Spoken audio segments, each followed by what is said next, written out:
CNN. Today, many states will commemorate Indigenous Peoples Day, a holiday that emerged as an alternative to Columbus Day. This is a chance to reflect on the legacy of the indigenous people who lived here long before Christopher Columbus falsely claimed to have discovered America.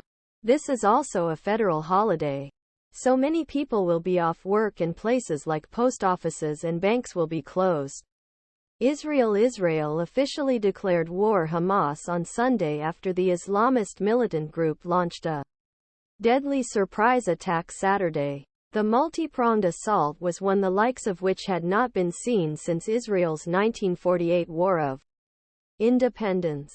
Videos show horror on the ground, including an attack on a music festival where Israeli rescuers said they found 260 people dead. Other footage shows Israeli civilians being held hostage. Hamas claims to have taken more than 100 people hostage, including Israeli officers. President Joe Biden said today that Israeli military took back control of all communities around the Gaza Strip and that additional U.S. aid is on way.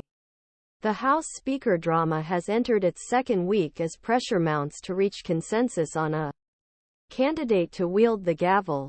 Scalise and Jordan are expected to present to their GOP colleagues later today. The conference later hold a candidate forum on Tuesday and an internal election will be held on Wednesday. But it is unclear when the general vote take place. House Democrats will hold a similar forum on Tuesday to nominate their leader, Hakeem Jeffries, for Speaker.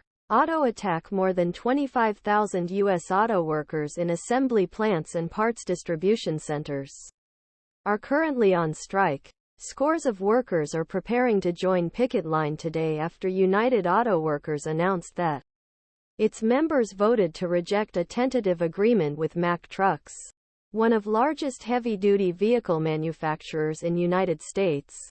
Although there is no tentative agreement in sight, the union's stated bargaining goals at Mack reflect many of its demands in talks with the Big Three automakers, including increased wages, healthcare and retirement benefits. The United States has committed approximately $113 billion to Ukraine, including military, financial and humanitarian aid. Russian President Vladimir Putin said that he believes Ukraine will collapse if the West cuts off its military and economic aid. The Ukrainian economy cannot exist without foreign support, Putin said, adding, "When you stop this, everything will be over within a week." Analysts say these remarks show that Putin is counting on Western support to give up, which will lead to a fracture in Ukrainian forces. More than 2,000 people after a powerful 6.3 magnitude earthquake hit Afghanistan on Saturday.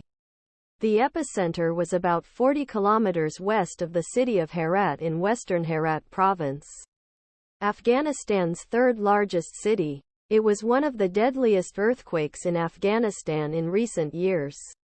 International aid groups in the war-torn countr